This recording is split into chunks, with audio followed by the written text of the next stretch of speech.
अस्सलाम वालेकुम। Physiotherapy department में सबसे ज़्यादा इस्तेमाल की जाने वाली डिवाइस और पेन मैनेजमेंट में सबसे important modality TENS transcutaneous electrical nerve stimulator. तमाम फ़िज़ियोथेरेपिस्ट बहुत अच्छे से इससे अवेयर होंगे और वो लोग भी इस डिवाइस को जानते हैं जो कि दवाइयों से परहेज़ करते हैं, पेन मेडिकेशंस नहीं लेते और अपनी जिस्मानी दर्दों के लिए उन्होंने ये डिवाइस परचेज़ करके रखी होती है अपने सेल्फ़ यूज़ के लिए। अब इस डिवाइस को इस्तेमाल किया जाता है जनरली पेन इनहिबिशन के लिए, पेन मैनेजमेंट के लिए। तो फॉर एग्ज़ाम्पल जब फिज़ियोथेरेपी के लिए कोई पेशेंट आता है, वो अपने नी पेन के साथ फॉर एग्ज़ाम्पल आया, अब वो इतनी सीवियर पेन है कि वो टच भी नहीं करने देता अपने घुटने को, लेकिन जब ये डिवाइस उसे लगाई जाती है तो कुछ मिनटों में ही जोन सा उसकी पेन इतनी कम हो जाती है कि वो जिस घुटने को वो हाथ नहीं लगाने दे रहा था उसे वो बाकायदा थोड़ा मूव भी कर लेता है। इतनी इफेक्टिव डिवाइस है ये कैसे पेन को जोन सा इनहिबिट कर देती है, कैसे कम कर देती है। इसमें ना कोई पेन किलर ड्रग है, ना कोई इंजेक्शन टैबलेट, कुछ भी नहीं। सिर्फ कुछ मिली एम्पेयर की करंट आती है जो कि हमें वाइब्रेशन की तरह महसूस होती है और पेन जोन सी है वो हैरत अंगेज़ हद तक जोन सा ना वो कम हो जाती है।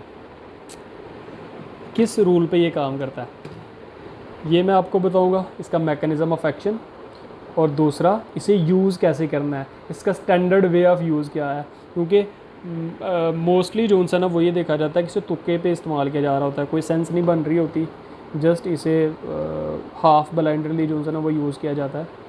तो ये दो मेजर पॉइंट हैं जो मैं इस वीडियो में कवर करूँगा।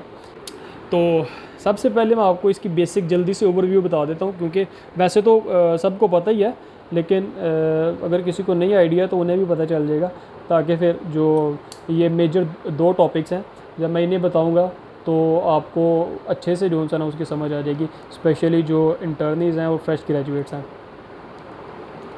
अच्छा, तो ये ऊपर इसके कंट्रोल है ऑन एंड ऑफ के लिए, और इंटेंसिटी भी इसी से कंट्रोल की जाती है, ज़्यादा या कम। बाकी इसके दो चैनल हैं ऊपर जहाँ पे इसकी एक्सटेंशंस लगती हैं। इसके जो पैड हैं वो इंसर्ट होते हैं, हर चैनल के दो पैड हैं जो कि स्किन के ऊपर लगाते हैं और इसके थ्रू जो सा ना वो करंट हमारी स्किन तक जो सा वो डिलीवर होती है। ओके, और इसके बाद ये इसका डिस्प्ले है और ये इसके जोन से हैं वो बटन्स हैं। बटन तो हैं ही, इसके कंट्रोल हैं ये।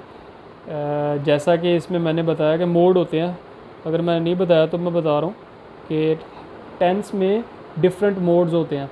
इस वाली डिवाइस में 5 मोड्स हैं, ठीक है, जो कि इस बटन से शिफ्ट होते हैं। ये सेटिंग का बटन है।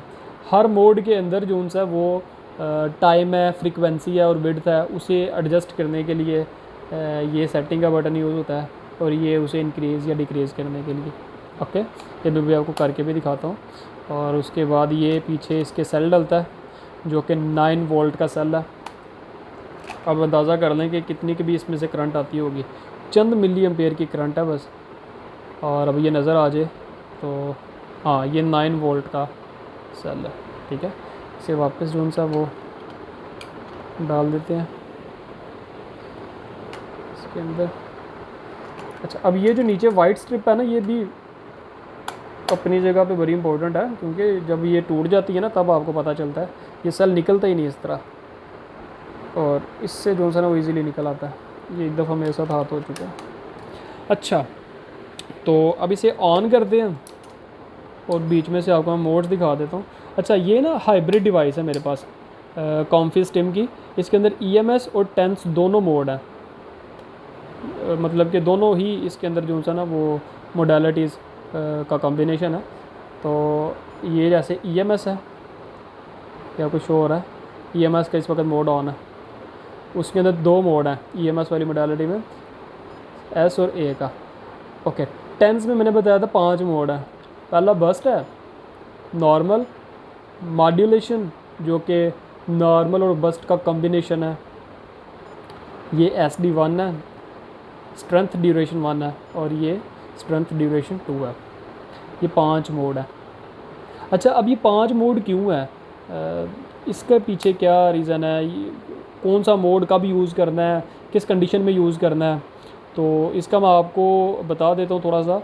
वैसे तो टॉपिक का पार्ट नहीं है, लेकिन एक मिनट इस पे बताता हूँ, इस पे ज़रा ईजी हो जाएगा। अच्छा, मैंने आपको 5 मोड बताए हैं ना, यहाँ पे करते हैं। अच्छा, बस्ट मोड बताया,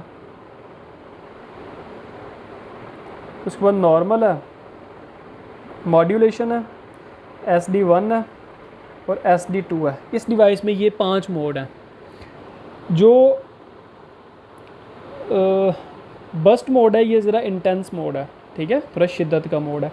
ये नॉर्मल है, ये हमारा बेसिक मोड है, यानी कि जब फर्स्ट टाइम हमने यूज़ करना है ये, तो हमने नॉर्मल से स्टार्ट करना है। मॉड्यूलेशन है, मॉड्यूलेशन कॉम्बिनेशन है नॉर्मल और बस्ट का। उसके बाद SD1 है और SD2 है। ये बेसिकली ना, ये सिर्फ इनका पैटर्न डिफरेंट है। जिस तरह मैंने बताया कि ये इंटेंस है, इस इंटेंसिटी इसकी ज़्यादा होती है, ये नॉर्मल है और ये इनका कॉम्बिनेशन है। अब फॉर एग्जांपल नॉर्मल जोन्स है, अगर वो हमें इस तरह से महसूस हो रहा है कि ये इस तरह से वाइब्रेशंस आ रही हैं, अगर नॉर्मल मोड पे चल रहा है तो हमें इस तरह से महसूस हो रहा था, सीधे सीधे चल रही है। जब हम SD1 या SD2 पे कन्वर्ट करते हैं तो इसमें एक पैटर्न आपको फील होता है वेव लाइक के, इस तरह से एकदम करंट ऑन हो रही है, फिर आस्ता आस्ता बंद हो रही है, फिर दोबारा से इम्पल्स आ रही है, फिर बंद हो रही है, फिर आ रही है, फिर बंद हो रही है। ये बेसिकली SD1 और SD2 में पैटर्न है। और इन दोनों में डिफरेंस ये है कि जो SD2 है ये थोड़ा सा जेंटल है इसके कंपैरिजन में, ये थोड़ा सा हार्श है, ये थोड़ा सा जेंटल है। तो ये अब सूटेबिलिटी पे होता है पेशेंट की, कि उस पर आप अप्लाई कर रहे हो तो उसे कौन सा सूट कर रहा है, ये वाला या ये वाला। और ये डिफरेंट मोड क्यों दिए जाते हैं, वो इसलिए क्योंकि इस डिवाइस की जो है वो टॉलरेंस हो जाती है। जी बिल्कुल उसी तरह जिस तरह एंटीबायोटिक की टॉलरेंस हो जाती है। फॉर एग्ज़ाम्पल आप कोई डोज़ एक स्पेसिफिक ले रहे हैं एंटीबायोटिक की, और कुछ टाइम के बाद आपको वो इफ़ेक्ट ही नहीं करती, आपको उससे फाका ही नहीं होता, तो आपको फिर डोज़ बढ़ानी पड़ती है, डबल डोज़ करनी पड़ती है, फिर आपको जो है ना उससे आराम आता है। सेम इस चीज़ पे भी एप्लीकेबल है, पेशेंट को इसकी टॉलरेंस हो जाती है। आप एक मोड पे, फॉर एग्जांपल आप नॉर्मल मोड पे आपने कुछ सेशन किए हैं पेशेंट के, तो फिर एक टाइम आएगा कि पेशेंट को इस मोड की टॉलरेंस हो जाएगी उस, तो फिर आपको 2 काम करने पड़ेंगे, या तो आप मोड चेंज कर लो, या फिर आप नॉर्मल की ही इंटेंसिटी और फ्रीक्वेंसी को जो है ना वो मॉडिफाई कर लो, ठीक है। तो फिर ये होता है कि सेंसेशंस डिफरेंट आती हैं इसकी, तो ब्रेन को भी इंफॉर्मेशन डिफरेंट परसीव हो रही होती है, तो वो फिर इफ़ेक्ट्स जो है ना इसके वो आने शुरू हो जाते हैं। तो इसलिए भी जो है ना डिफरेंट मोड दिए जाते हैं। ओके, और आप ना इनकी एक इमेजिनरी क्लासिफिकेशन कर लें, डी को अलहदा कर दें और इन चारों को अलहदा कर दें। वो इस तरह से, क्योंकि जो बस्ट मोड है ना ये लो फ्रीक्वेंसी और हाई इंटेंसिटी मोड है। बस्ट के बारे में कहा जाता है लो फ्रीक्वेंसी और हाई इंटेंसिटी मोड है, और ये चारों जोन से हैं ये हाई फ्रीक्वेंसी और लो इंटेंसिटी मोड है। ओके, तो इसे ऑन करता हूँ।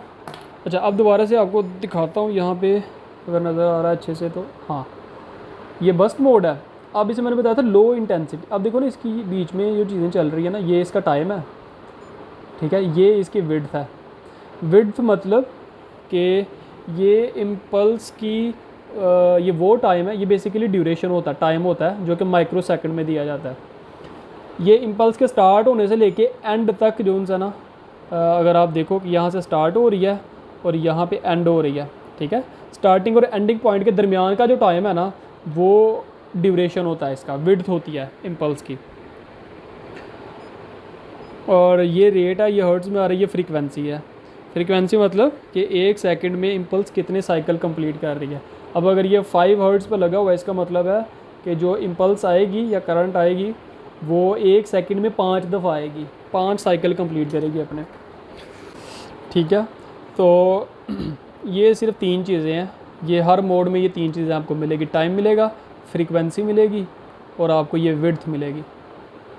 ओके, तो अब ये जो बस्ट मोड है इसमें फ्रीक्वेंसी की अगर बात करें ना, तो ये सिर्फ 5 तक है, इससे ऊपर नहीं जाएगी, ठीक है, इसीलिए इसे लो फ्रीक्वेंसी कहते हैं। जबकि जो विड्थ है इसे 300 तक, मैक्सिमम 300 तक जाती है। ओके, अब मोड अगर चेंज करें नॉर्मल पे आएँ, तो नॉर्मल की जो फ्रीक्वेंसी है ये 150 तक रेंज देती है, ठीक है।